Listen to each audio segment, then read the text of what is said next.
Hello दोस्तों, आप सभी का एक बार फिर से स्वागत हमारे YouTube channel rock trick study में। तो चलिए आज के जो हमारे प्रश्न हैं उनको सॉल्व करते हैं। आज का हमारा पहला प्रश्न है, ए का वेतन बी के वेतन से 25% अधिक है, बी का वेतन ए के वेतन से कितना कम है। ठीक है, तो चलिए इस क्वेश्चन को सॉल्व करते हैं। यहाँ पर हम लिखेंगे ए, यहाँ पर हम लिखेंगे बी। ठीक है, तो प्रश्न में दिया है कि जो ए का वेतन है बी के वेतन से 25% अधिक है, यानी कि अगर बी का वेतन 100 रुपये है तो ए का वेतन 25 अधिक यानी 125 है। ठीक है, 125 है। अगर हम इसको काट लें तो 25 पंचे 125, 25 चौके 100, ये हम इसको छोटा करने के लिए काट सकते हैं अगर कर रहा है तो। ठीक है, तो यहाँ पर देखें तो एक यदि बी का वेतन 4 है तो ए का वेतन कितना है 5। ठीक है, तो प्रश्न ये कहना चाहता है कि जो बी का वेतन है, जो बी का वेतन है ए के वेतन से कितना कम है। तो यहाँ पर हम देख रहे हैं कि कितना कम है, 1 कम है। ठीक है, 1 कम है। तो हमें इस 1 को प्रतिशत में बताना है कि यह प्रतिशत में आखिर कितना कम है। ठीक है, तो यहाँ पर हम प्रतिशत में बदलने के लिए क्या करेंगे, यहाँ हम कितना कम है 1 किससे, यहाँ पर प्रश्न में किससे कम बोल रहा है, ए के वेतन से। तो जिससे बोले, जिसके वेतन से बोले उसे हमें नीचे रखना है और प्रतिशत बदलने के लिए 100 से गुणा करना है। तो यहाँ पर हमें क्वेश्चन में क्या बोल रहा है, ए के वेतन से कितना कम है। तो ए के वेतन से, तो यहाँ हम नीचे बटे में 5 रखेंगे ए के वेतन को और प्रतिशत में बदलने के लिए इसे 100 से गुणा करेंगे। ठीक है, अगर इसको इससे काट दें तो ये आ जाएगा हमारा 20।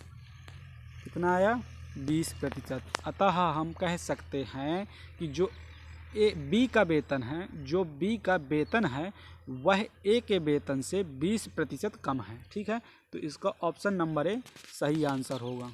ठीक है, तो चलिए अब बढ़ते हैं हम अगले प्रश्न की तरफ।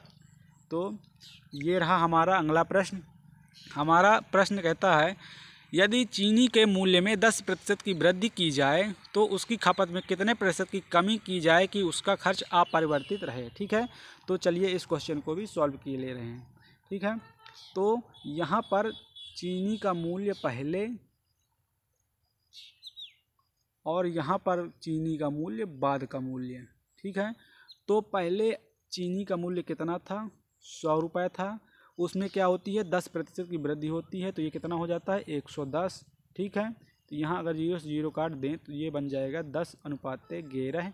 ठीक है, अर्थात पहले अगर 10 रुपये की चीनी मिल रही थी तो वह चीनी अब कितने मिल रही है 11 रुपये में। ठीक है, तो क्वेश्चन कहना चाहता है कि उसकी खपत में, चीनी की खपत में कितने प्रतिशत की कमी की जाए कि उसका खर्च अपरिवर्तित रहे।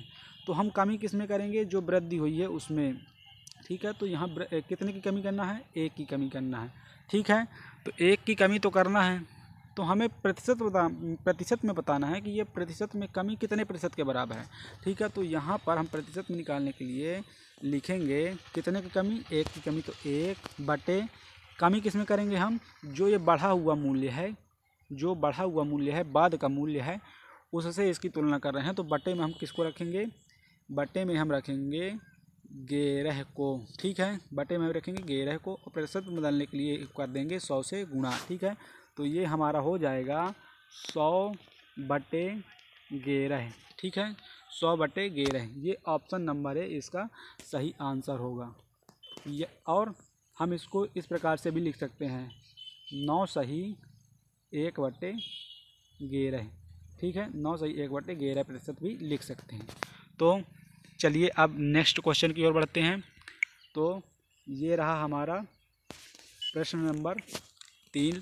ठीक है, तो हमारा प्रश्न कहता है, भोज्य तेल के मूल्य में 20% की वृद्धि होती है तो एक परिवार अपनी खपत से कितने प्रतिशत की कमी करे कि उसका खर्च अपरिवर्तित रहे। ठीक है, तो यहाँ पर हम लिखेंगे पहले भोज्य तेल का मूल्य और बाद में भोज्य तेल का मूल्य। ठीक है, तो पहले कितना था, मान के चलते हैं कि पहले 100 था।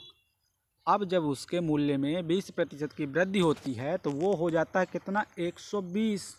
ठीक है, तो अगर हम इसको काट दें 2 से तो 2 पंचे 10 और 2 छक्के 12। अर्थात यदि पहले मूल्य 5 रुपये था तो बाद में कितना हो जा रहा है, 6 रुपये। ठीक है, तो क्वेश्चन में ये कहता है कि वह परिवार अपनी खपत में कितने प्रतिशत की कमी करे कि उसका खर्च अपरिवर्तित रहे। तो यहाँ से हम देखें तो हमें एक की कमी करनी पड़ेगी, तो हमें इस एक की कमी को प्रतिशत में बताना है कि प्रतिशत में यह कमी कितने के बराबर है। ठीक है, तो यहाँ हम लिखेंगे 1/, अब हम 1 के बट्टे में किसको लिखेंगे, 6 को लिखेंगे कि 5 को लिखेंगे, ये कन्फ्यूजन रहता है।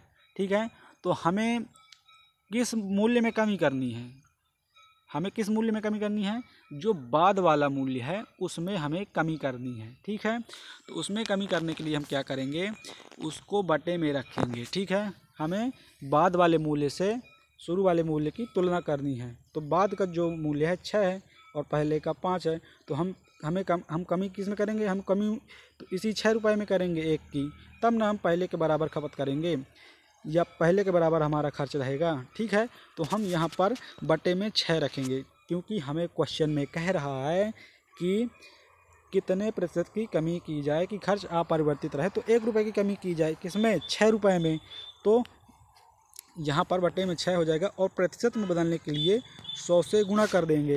तो ये हो जाएगा हमारा, ये हो जाएगा 100/6 अर्थात 50/3, 50/3। ठीक है, और इस 50/3 को हम क्या लिख सकते हैं, इसको हम लिख सकते हैं 16 सही 2/3। ठीक है, 16 सही 2/3 लिख सकते हैं।